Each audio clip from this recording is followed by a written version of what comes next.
যা বরাদ্দ করেছে তোমার জন্য এটা মেনে নাও, মনের দিক থেকে তুমি সবচেয়ে ধনী মানুষ হয়ে যাবা। তিন নাম্বারটা মন দিয়ে শোনেন, গুরুত্বপূর্ণ।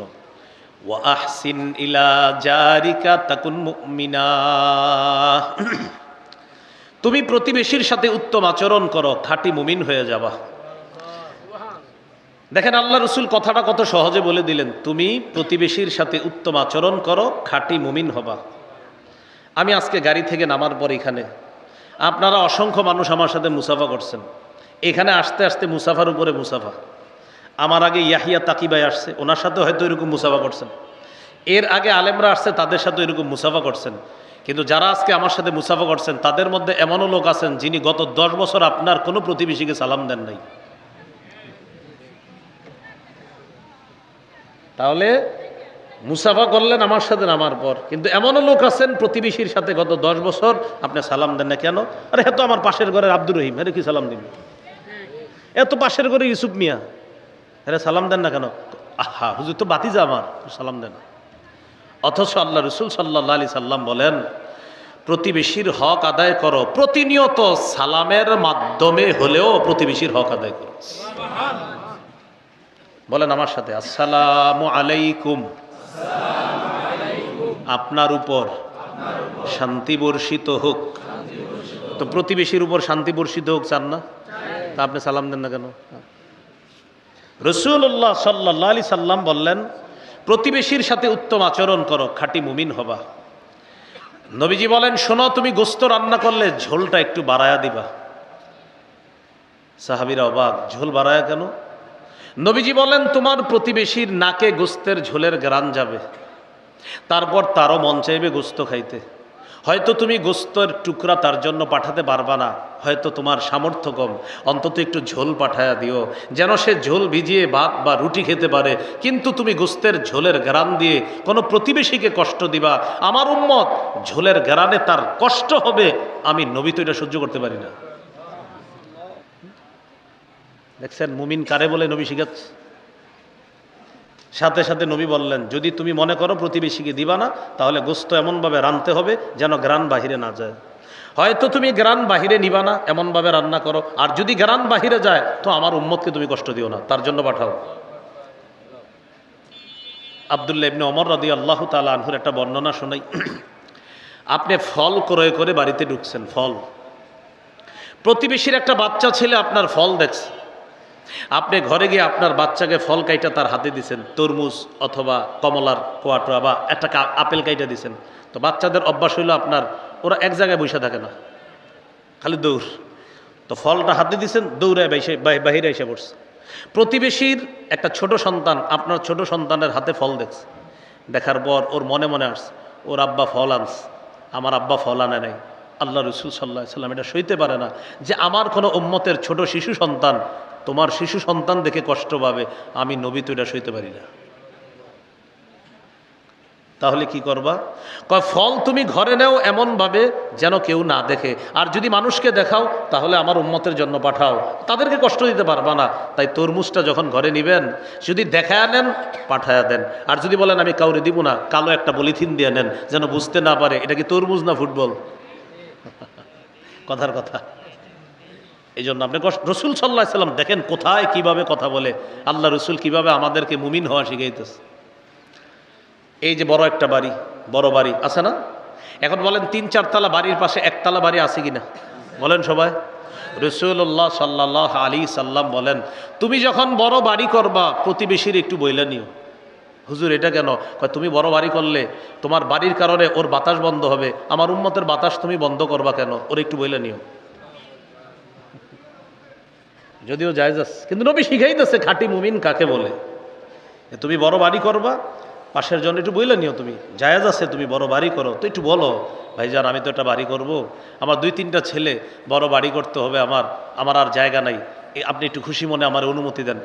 ওই ব্যক্তি বলবে, আরে ভাই আপনার জায়গা আপনি বাড়ি করবেন। তখন বলবেন, ভাই হাদিসে আসছে বড় বাড়ি করে যেন আপনার বাতাসও আমি বন্ধ না করি, তো আমার বাড়ি উঠলে তো অন্তত এক পাশের বাতাস আপনার বন্ধ হবে, ভাইজান মাফ করে দিয়েন। উনি কত খুশি হবে, আপনার জন্য দোয়া করবে। রসুল আমাদেরকে শিখাইতেছে খাঁটি মুমিন কাকে বলে। এই হলো 3 নাম্বার। ওয়া আহসিন ইলা জারিকা তাকুন মুমিনা। তুমি প্রতিবেশীর সাথে উত্তম আচরণ করো, খাঁটি মুমিন হয়ে যাবা। 4 নাম্বার, ওয়া আহিব্বা লিন্নাস মা তুহিব্বু লিনাফসিকা তাকুন মুসলিমা। তুমি নিজের জন্য যা পছন্দ করো, অপরের জন্য সেটা পছন্দ করবা, তুমি খাঁটি মুসলমান হয়ে যাবা। আসেন খাঁটি মুসলমান হওয়া শিখি। একটু আগে শিখলাম খাঁটি মুমিন হওয়া, এখন শিখবো খাঁটি মুসলমান হওয়া। আপনি এই রাস্তা দিয়ে হাঁটতেছেন, হাঁটার সময় হঠাৎ কলার একটা সিল্কা আপনার পায়ের নিচে লাগছে, লাগার পর আপনি পড়ে গেছেন পিছলে। পড়ে যাওয়ার পর উপরে তাকাইছেন, তাকায় দেখেন এক বাসার জানালা খোলা। এই বাসার কেউ কলা খাইয়া জানালা দিয়ে মনে হয় সিল্কাটা ফেলাইছে। দাঁড়া, আপনি কি করলেন? কলার সিল্কাটা ওদের বাসার মেন গেটে রেখে আসছেন। কেন? এই বাড়ির কয়েকজন কলার সিল্কায় পিছল খেয়ে পড়বে, তারপর বুঝবে কলা খাওয়ার মজা। আল্লাহ রসুল বলেন, তুমি খাঁটি মুসলমান হও নাই। তুমি এটা কি করলা? তুমি কলার সিল্কে আসলে পড়ে গেলা, তুমি এই জন্য আরেক মুসলমানের জন্য তুমি এটা অপেক্ষা করবা। আচ্ছা, আরেকটা বলি, রাস্তা দিয়ে হাঁটতেছেন, আপনার পায়ের নিচে একটা ইটের টুকরা লাগছে, উপরে তাকায় দেখেন ছাদে কাজ হইতেছে। এই ছাদ থেকেই পড়ছে মনে ইটের টুকরা। কি করব? আচ্ছা, কয়জন আছে দেখি রাজমিস্ত্রি? 4-5 জন। দাঁড়া, তোদেরকেও এটার উপরে পড়াবো। আপনি ইটের কয়েকটা টুকরা বাসার সামনে রাইখা দিচ্ছেন, নিয়ত হলো ওরাও যেন ইটের টুকরার উপরে পাড়া দিয়া বুঝে ইটের টুকরা পড়লে কি মজা। আপনি খাঁটি মুসলমান হতে পারেননি।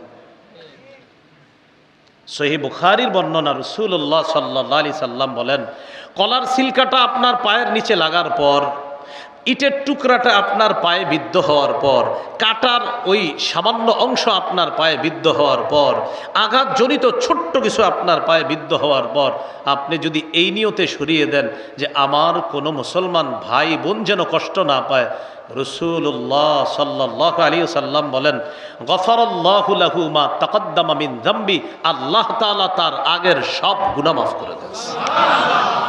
অথচ আপনি উল্টাটা করলেন। তাহলে আজকে আমরা শিখে ফেললাম, খাঁটি মুমিনও হবো আমরা ইনশাল্লাহ, খাঁটি মুসলমানও হবে ইনশাল্লাহ। তাহলে বলেন, কষ্টদায়ক বস্তু পায়ের নিচে থাকলে আরেকজনের অপেক্ষা করব কষ্টের, না সরিয়ে দিব? আল্লাহ আমল করার তৌফিক দান করেন। 5 নাম্বার, ওয়ালা তুকসিরিদ দিহকা ফাইন্না কাসরাতাদ দিহকি তুমিতুল কলবা। বেশি হাসবা না, বেশি হাসি অন্তরকে মৃত বানায়া দেয়। তাহলে এই হাদিসের 5টা শিক্ষা আবার বলি। 1 নাম্বার, তুমি হারাম কথা, কর্ম, কাজ, খাদ্য থেকে বাঁচো, তুমি শ্রেষ্ঠ আবেদ হবা। 2 নাম্বার, তুমি আল্লাহর ফায়সালাটা মেনে নাও, আল্লাহ তোমার যা দিছে এটাতে তুমি খুশি হও, মনের দিক থেকে ধনী হবা। 3 নাম্বার, প্রতিবেশীর সাথে উত্তম আচরণ করো, খাঁটি মুমিন হবা।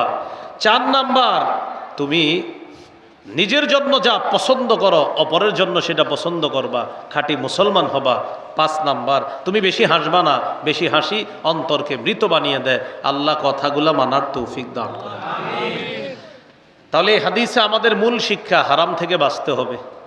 আসেন মূল আলোচনায় চলে আসি। 4টা কথা বলছি এ পর্যন্ত। 1, নগদ গুনাহগুলো আজকে ছেড়ে দিব। 2, নতুন করে গুনাহের কাছে যাব না।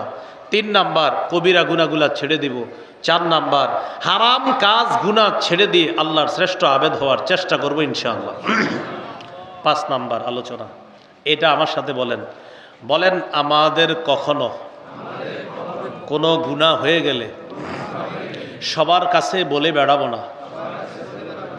যদি এমন হয় গুনাহটি আমি ছাড়তে পারি না, তাহলে কোনো আল্লাহওয়ালা বুজুর্গ আলেমের কাছে ব্যক্তিগতভাবে পরামর্শ করতে পারবো, সবার সাথে না, শুধু একজন আলেমের সাথে। কথা বুঝে আসছে? মানে আপনি একটা গুনাহ ছাড়তে পারতেছেন না, অনেক দিন হয়ে গেছে, আল্লাহরে শুধু আপনি বলতেছেন, আল্লাহ আমি তো গুনাহটা করি, কি করব, পারতেছেন না ছাড়তে, আবার করে ফেলতেছেন আবার।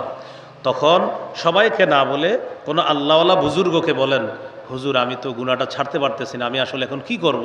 তার সবক অনুযায়ী আপনি চলার চেষ্টা করেন। তাহলে কি শিখলাম? 5 নাম্বার, গুনাহ কখনো হয়ে গেলে সকলকে বলে বেড়াবো না, প্রয়োজনে ব্যক্তিগতভাবে কাউকে বলবো। মনে থাকবে তো ইনশাআল্লাহ?